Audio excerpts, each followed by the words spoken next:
students, hope you all are fine and doing well. So today we will discuss our chapter 12, example number 12.3. Nephropathy was observed in 100 cases of each class of diabetics, divided into 4 classes per severity of the disease. आपके पास class given है, 4 classes given है और observe frequency उनकी given है आपके पास, ठीक है। आपने काई स्क्वायर इसमें कैसे कैलकुलेट करना है, it's too simple. Observe frequencies आपकी जितनी हैं उनको आपने प्लस कर देना है, 18, 8, 14, 15 + 7 डिवाइडेड बाय टोटल कितनी है, टोटल नंबर से डिवाइड करना है, टोटल है 4 divided by 4 is equal to आपके पास आ गया 11, ठीक है। डिग्री ऑफ फ्रीडम आपके पास क्या है, इज इक्वल टू 4 नंबर थी, 4 में से 1 माइनस करेंगे आपके पास आ गया 3, ठीक है। और काई स्क्वायर आपके पास क्या आया, काई स्क्वायर हम कैलकुलेट करेंगे वो हमें अभी नहीं पता। काई स्क्वायर कैलकुलेट करने के लिए आपने बनाया table, observe frequencies, expected frequencies, observe minus expected frequencies, observe minus expected का square and observe minus expected का square divided by expected frequencies. आपके पास ये सारी थी observe frequencies 8, 15, 14 and 7। Expected frequencies आपके पास सारी क्या निकली थी, 11 निकली थी, 11, 11, 11, 11, सब क्या आपने 11 लिख दी। अब आपने इसको इसमें से माइनस कर दिया, आपके पास आया -3, 4, 3 एंड -4, ठीक है। अब आपने इसका ले लिया स्क्वायर, 9, 16, 9, 16, ठीक है। अब आपने इसको इस पे डिवाइड कर दिया, तो आप मतलब 9 को 11 पे डिवाइड किया, आपके पास क्या है 0.82। इस तरह आपने सबको डिवाइड किया, 1.45, 0.82, 1.45। जब आपने इन सबको प्लस किया आपके पास का स्क्वायर क्या आ गया, समीशन आया इसका 5.54, ठीक है। अब आपके पास क्या वैल्यू आई थी, observe minus expected whole square divided by expected, वो आपके पास आया 4.54, ठीक है। सम यही आया था ना, तो काई स्क्वायर भी आपके पास यही वैल्यू आ गई थी, ठीक है। काई स्क्वायर की वैल्यू आपके पास ये आ गई 4.54। अब काई स्क्वायर एट 5% और we can say that 0.05 level of significance alpha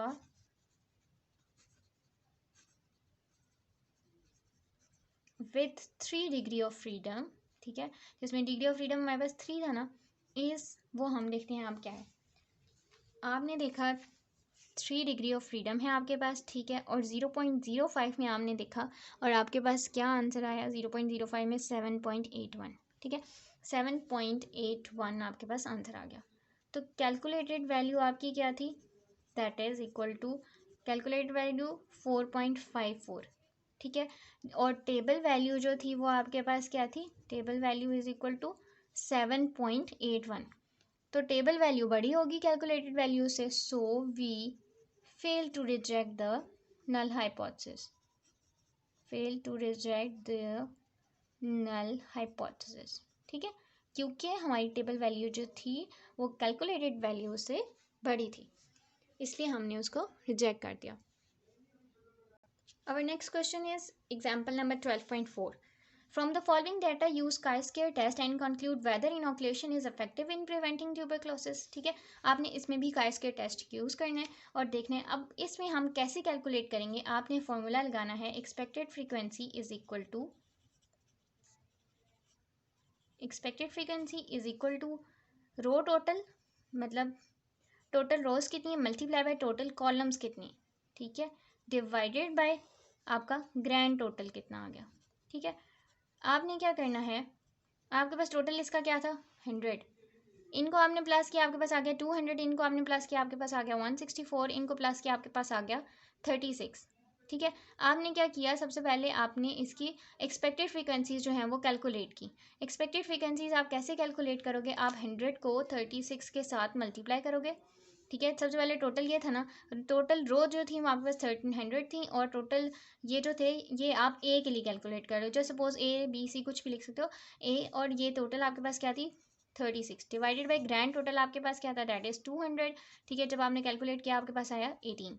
इसी तरह बी का भी आपने कैलकुलेट किया, बी में भी आपके पास 100 आ रहा है, मल्टीप्लाई करोगे आप 36 के साथ, डिवाइडेड बाई 200 करोगे आपके पास आएगा 18, ठीक है।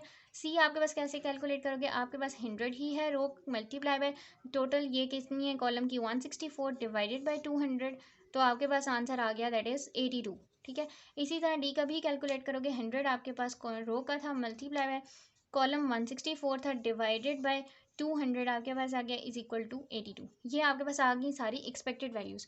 अब इन्हीं का हम कॉलम बना के देखेंगे कि ये कैसे होता है। अब आपके पास थी ऑब्जर्व वैल्यू 10 थी, 26 थी, ये जो आपने ऊपर लिखी हुई थी। दूसरी थी आपके पास 90 और 74, आपने ये कॉलम बना लिया, ठीक है। टोटल आपके पास थी 100, ठीक है, और आपने लिख दिया 200, ठीक है। अब आपने देखना है, आपने अपनी एक्सपेक्टेड फ्रीक्वेंसीज जो हैं वो आपने इधर पुट करनी है। तो यहाँ पे एक्सपेक्टेड आपके पास आई थी 18 एंड 18, और यहाँ पे आपके पास आई थी 82 एंड 82, ठीक है। आपने ये वैल्यूज़ लिखनी। अब आपने इसी से रिलेटेड आपने कॉलम अपना बनाना है काई स्क्वायर के लिए। आपने इसका टेबल बनाया, ग्रुप्स आपने ए बी सी डी लिए थे, ऑब्जर्व की वैल्यूज़ आपके पास ऑलरेडी गिवन थी, एक्सपेक्टेड आपने कैलकुलेट की थी 18 18 एंड 82 82। अब आपने इसको इसमें से माइनस करना है और आपने स्क्वायर ले लेना है। 18 माइनस 10 इज़ 8 एंड 8 का स्क्वायर आपके पास आ गया 64। 18 26 माइनस 18 इज़ 8 एंड इसका भी आ गया 64। इसको भी माइनस करें, स्क्वायर लें, 64 ठीक है। जब आपने इनको इस पे डिवाइड किया, इसको वैल्यू को इस पे डिवाइड किया, आपके पास आंसर आया 3.55 555 3.555 0.780 एंड 0.780। जब आपने इन सब का सम किया तो आपके पास वैल्यू आई 8.67। का स्क्वायर आपके पास क्या आ गया, observe minus expected whole square divided by expected. तो ऑब्जर्व माइनस ये सारी आपके पास वैल्यू क्या आ गई थी 8.67। डिग्री ऑफ फ्रीडम अब आप इसमें कैसे कैलकुलेट करोगे, n-1 n-1, ठीक है। तो आपके पास क्या थी 2-1 2-1, ठीक है। दो कॉलम्स थे ना, तो जब डबल डाटा होता है तो आप इस तरह करते होते हो, ठीक है। 2-1 2-1 1 एंड 1 इज इक्वल टू 1, ठीक है। Chi square at alpha is equal to 5% is equal to 0.05 with 1 degree of freedom। वो आपके पास क्या आएगा वो हम देखते हैं। डिग्री ऑफ फ्रीडम आपके पास 1 है और का स्क्वायर आपके पास 0.0 सॉरी अल्फा आपके पास 0.05 की मैंने, तो आपके पास आंसर क्या आ गया 3.84। आपने इस 3.84 को यहाँ लिख देना। अब आपके पास का स्क्वायर की वैल्यू क्या है 8.67 और आपके पास टेबल वैल्यू क्या है दैट इज 3.84। तो का स्क्वायर की वैल्यू ग्रेटर है than the means calculated value is greater than table value. तो कैलकुलेटेड वैल्यू हमारे पास क्या थी 8.67 और टेबल वैल्यू हमारे पास क्या थी 3.84। तो ये ग्रेटर हो गया, so we reject the null hypothesis.